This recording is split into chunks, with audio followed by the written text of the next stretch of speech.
Hello students, स्वागत है आपका अपने चैनल कॉमर्स गुरुजी पर। और आज का वीडियो काफ़ी ज़्यादा इम्पोर्टेंट होने वाला है सभी के लिए, क्योंकि आज की वीडियो से करीब करीब मैं आपके 30 से 40 मार्क्स कवर करवाने वाला हूं। और वो भी जब अगर आपको कुछ नहीं आता है तो, ठीक है ना। जैसे कि मैं आपको बता दूं कि बोर्ड एग्जाम में आपका डिसोल्यूशन के एंट्री वाले क्वेश्चन आने वाले हैं, है ना। एडमिशन का एक फुल फ्लेज क्वेश्चंस आएगा, रिटायरमेंट का भी आएगा, चॉइस आएगी डेथ के साथ, कैश फ्लो आएगा, शेयर्स आएंगे, रेशियो आएगा। तो वन बाय वन मैं आपको क्वेश्चन समझाऊंगा और बताऊंगा। अभी मैंने आपके लिए एक मोस्ट इंपोर्टेंट पीडीएफ लिया था जिसके कुछ क्वेश्चंस मैंने आपको करवाए थे। आज मैं उसके आगे करवाने वाला हूं। और उसको करवाने से पहले मैं बता दूं कि अगर आपको कोई डाउट्स वगैरह हो तो ये मेरा व्हाट्सएप नंबर है 9690105047। यहाँ पे आप मेरे को व्हाट्सएप करके अपने डाउट पूछ सकते हैं, ग्रुप में ऐड हो सकते हैं, या और कोई दिक्कत हो उसके लिए भी पूछ सकते हैं। मुझसे लाइव पढ़ना चाहते हैं तो ज्वाइन कर सकते हैं। डिस्क्रिप्शन में आपको मेरी इंस्टाग्राम आईडी मिल जाएगी, वहां जाके फॉलो करके सपोर्ट कर सकते हैं। चलिए, सबसे पहले देखिए यहाँ पे क्वेश्चन है, चारू, दिव्या, ईशा पार्टनर्स है फर्म में। Pass journal entry for the following transaction on dissolution of the firm after various assets and external liabilities has been transferred to liquidation account. Okay. अब देखिए, आपको रिलायशन एंट्री पास करनी है। सबसे पहले मैं आपको बता दूं, आपको भी मालूम होगा कि अगर आपके पास पैसा आता है तो बैंक अकाउंट डेबिट होता है, और पैसा जाता है तो बैंक अकाउंट क्या होता है, क्रेडिट होता है। अब डिसोल्यूशन में क्या होता है कि हमारी जो पार्टनरशिप थी वो तो खत्म हो गई सर। अब जो भी चीज जाएगी वो रियलाइजेशन में से जाएगी, है ना। तो यहां पर सबसे पहला देखिए, पहला आपसे कह रहा है an unrecorded assets of 40,000 was given to an unrecorded creditors of 60,000, settlement of his claim of 45,000, and the balance was paid to him in cash। इसका मतलब क्या है, एक अनरिकॉर्डेड एसेट्स जो कि कितने की थी, 40,000 की थी, ठीक है, वो हमने एक अनरिकॉर्डेड क्रेडिटर्स को दे दी। यानी कि एक लेनदार थे हमारे, कितने के, 60,000 के, उनको हमने 40,000 की अपनी एक एसेट्स दे दी, और क्लेम कितने में सेटल हुआ, 45,000 का।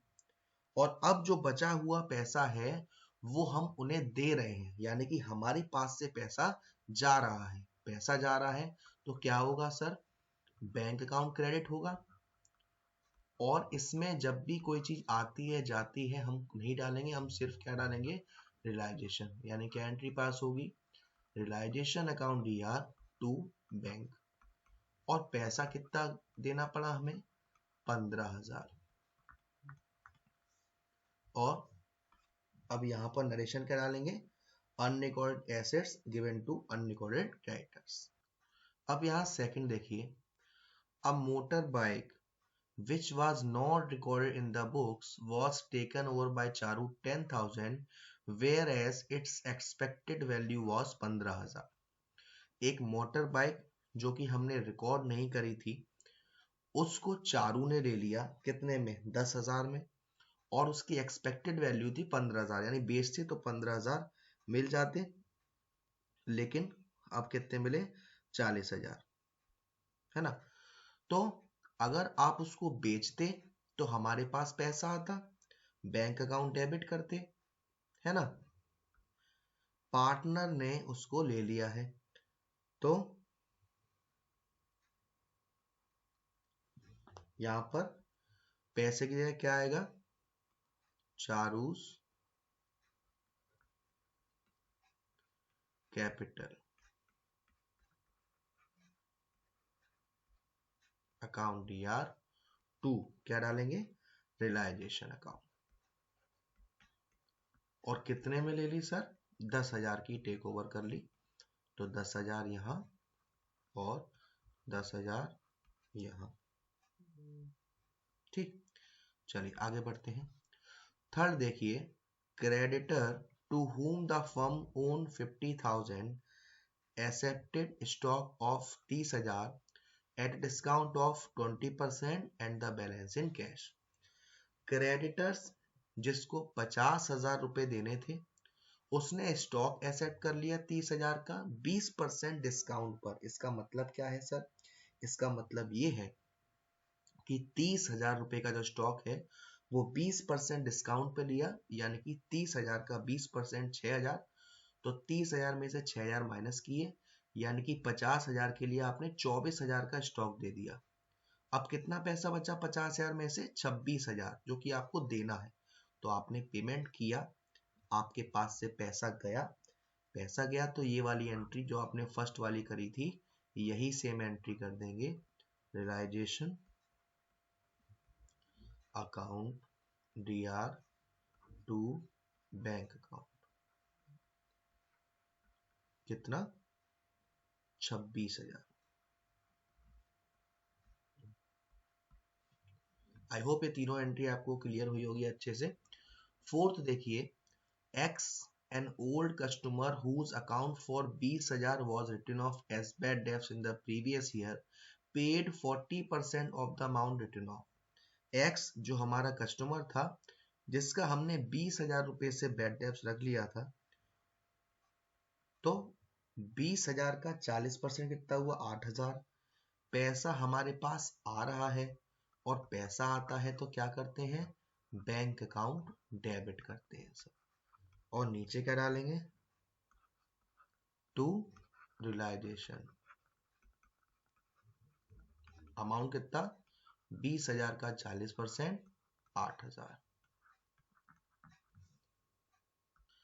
उसके बाद फिफ्थ में कह रहा है, Isha paid the realisation expenses of 20,000 out of her pocket and she was to get fixed remuneration 25,000 for completing the dissolution process. देखिए, ईशा एक पार्टनर है, और ईशा ने रियलाइजेशन एक्सपेंसेस को 20,000 में पेड किया है, वो भी अपनी जेब से, और उसके लिए उसे रेम्युनरेशन मिलेगी 25,000 इस प्रोसेस को कंप्लीट करने के लिए। ठीक है ना? तो अब जब आप पैसा देते तो बैंक अकाउंट क्रेडिट करते, यहां पर पैसा कौन दे रही? ईशा। रियलाइजेशन एक्सपेंसेस 20,000 के, और उसको रेम्युनरेशन मिल रही 25,000 की, यानी कि टोटल पैसा कितना जा रहा है? 45,000। एंट्री क्या होगी? पैसा जाता तो बैंक अकाउंट क्रेडिट करते, अब ईशा जी सारा पेड कर रही हैं, तो realisation account DR to Isha's capital account. कितना? 45,000। ठीक है। उसके बाद आपसे कह रहा है, Divya's loan of 40,000 was discharge eight 42,000। क्या दिव्या कोई पार्टनर है? हाँ, पार्टनर है। अब पार्टनर के लोन का अकाउंट नहीं आता, लेकिन 40,000 का लोन था, देना पड़ा 42,000, यानी कि 2,000 रुपए का नुकसान हो गया। नुकसान हमारा कहाँ जाता है? रियलाइजेशन में, डेबिट साइड में, तो यहाँ रियलाइजेशन डाला हमने। ठीक है, 2,000 का, और पेमेंट भी तो किया है हमने दिव्या के लोन का, तो दिव्यास लोन अकाउंट। कितना था सर लोन का अमाउंट? लोन का अमाउंट था 40,000, तो टोटल पेमेंट हमारे पास से कितना गया? 42,000। ये थी आपकी एंट्री। आई होप सो आपको समझ में भी आ गई होंगी। ठीक है ना?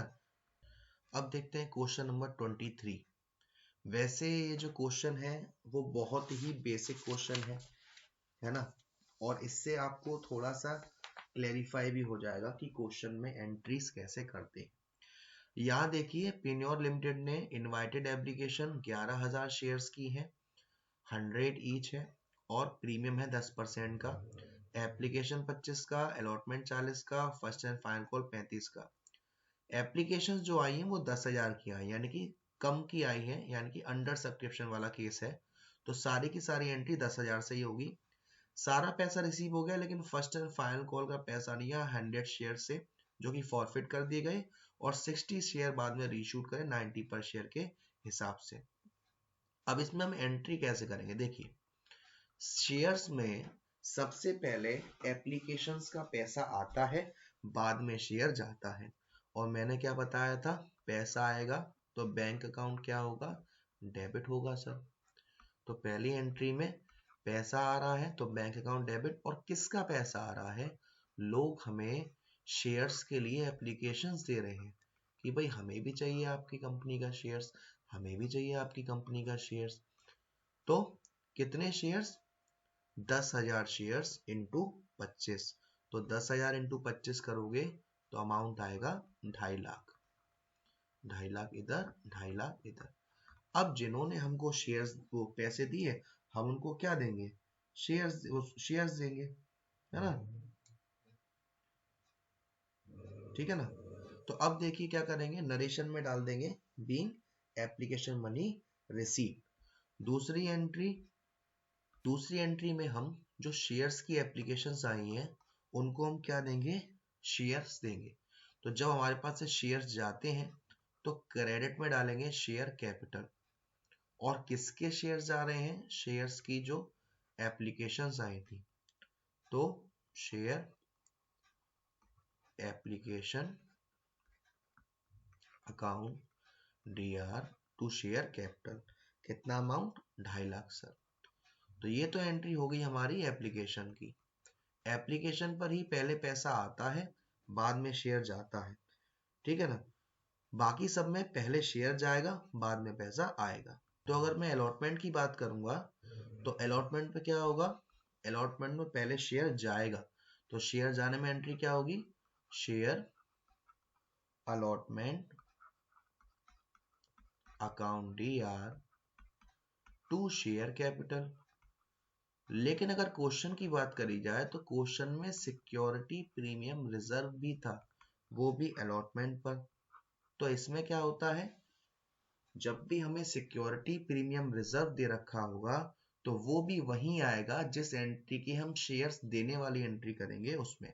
तो यानी कि यहाँ सी आर होगा टू सिक्योरिटीज प्रीमियम रिजर्व। अब बात आती है सर अमाउंट कैसे कैसे आएगा। देखो प्रीमियम था 10%, 100 का 10% यानी कि 10। तो 10,000 इंटू 10 प्रीमियम में आएगा, यानी कि पूरे 1 लाख रुपए। और 10,000 इंटू 40 यानी कि 4 लाख यहाँ आ जाएगा। और टोटल ऊपर यानी कि 4 लाख और एक 5 लाख यहाँ आ जाएगा। अब इसकी सेकंड वाली एंट्री क्या होगी, सेकंड वाली एंट्री हमारी पैसे आने की एंट्री होगी। तो पैसा आएगा bank account debit to share allotment account, ठीक है ना। तो कितना पैसा आना है सर, 5 लाख रुपए आना है। 5 लाख यहाँ, 5 लाख यहाँ, ठीक है ना। अब बात आई फर्स्ट एंड फाइनल कॉल की, और आपसे कह रहा है कि एक शेयर होल्डर जिसके पास 100 शेयर थे उसने फर्स्ट एंड फाइनल कॉल का पैसा नहीं दिया।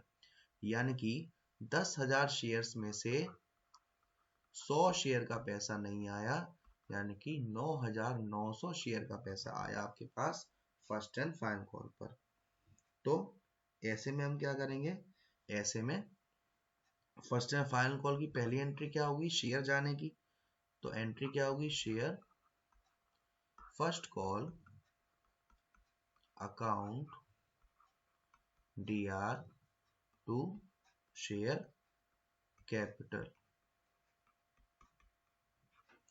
तो इसमें क्या होगी, इसमें होगी हमारी, कितने थे शेयर्स, 10,000 थे और 35 का ये था, तो यानी कि 3.5 लाख के शेयर्स हमारे पास से गए।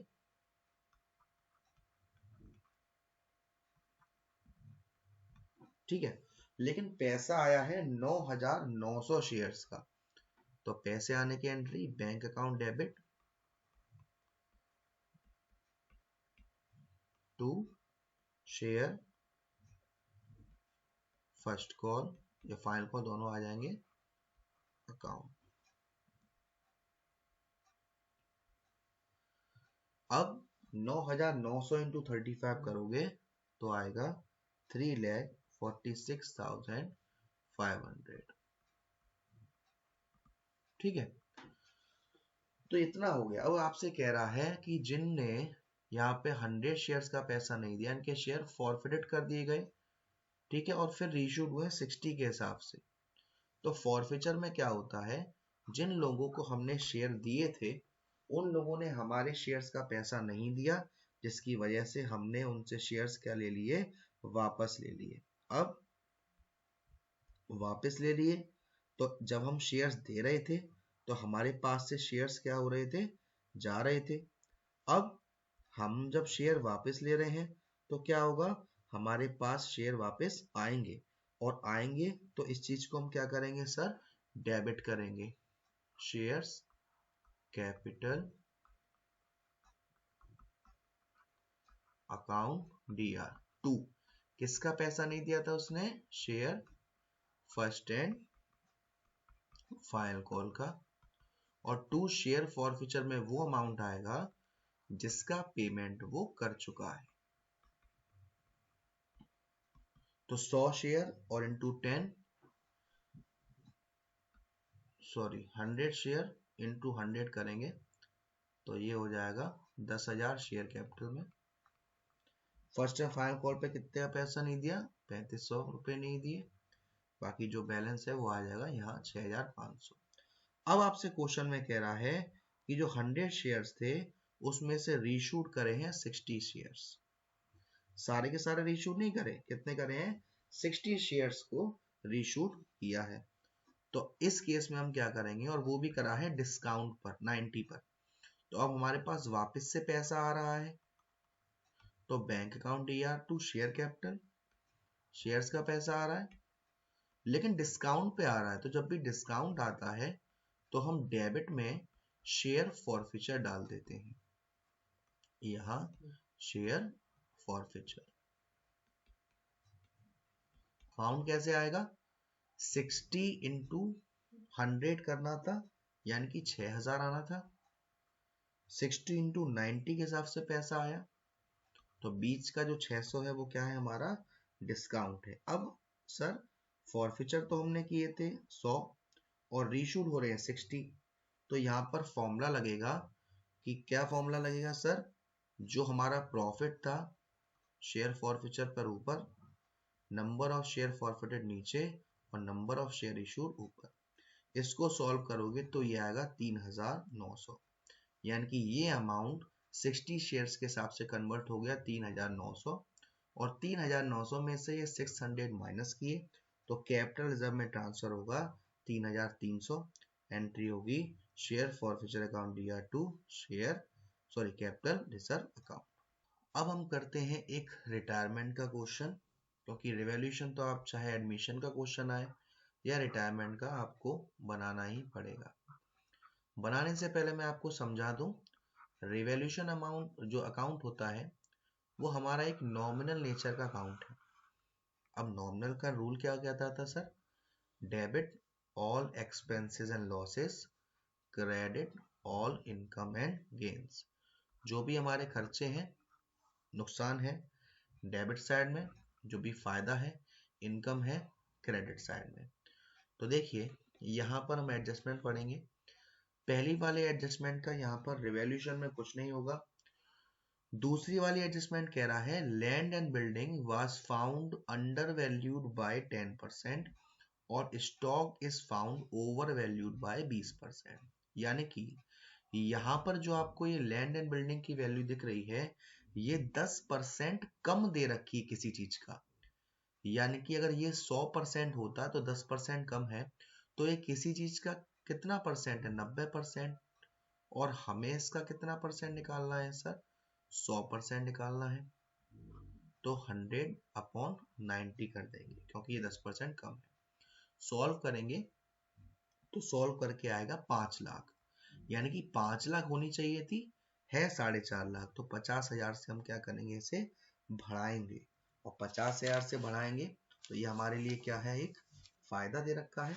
और फायदा है तो कहाँ आएगा, फायदा है तो ये हमारा आएगा CR साइड में। तो बाय लैंड एंड बिल्डिंग 50,000। ठीक है। नेक्स्ट, स्टॉक पाया गया ओवर वैल्यू बाय 20%, यानी कि स्टॉक 20% से ज्यादा है।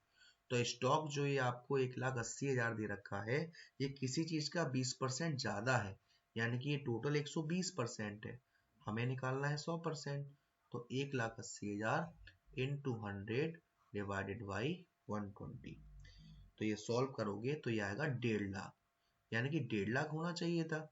हमने दिखा रखा है 1,80,000, 30,000 ज्यादा दिखा रखा है। तो कम करेंगे, कम करेंगे तो हमारे लिए क्या है, घाटा है। और घाटा है तो कहाँ आएगा रिवॉल्यूशन में, डेबिट साइड में।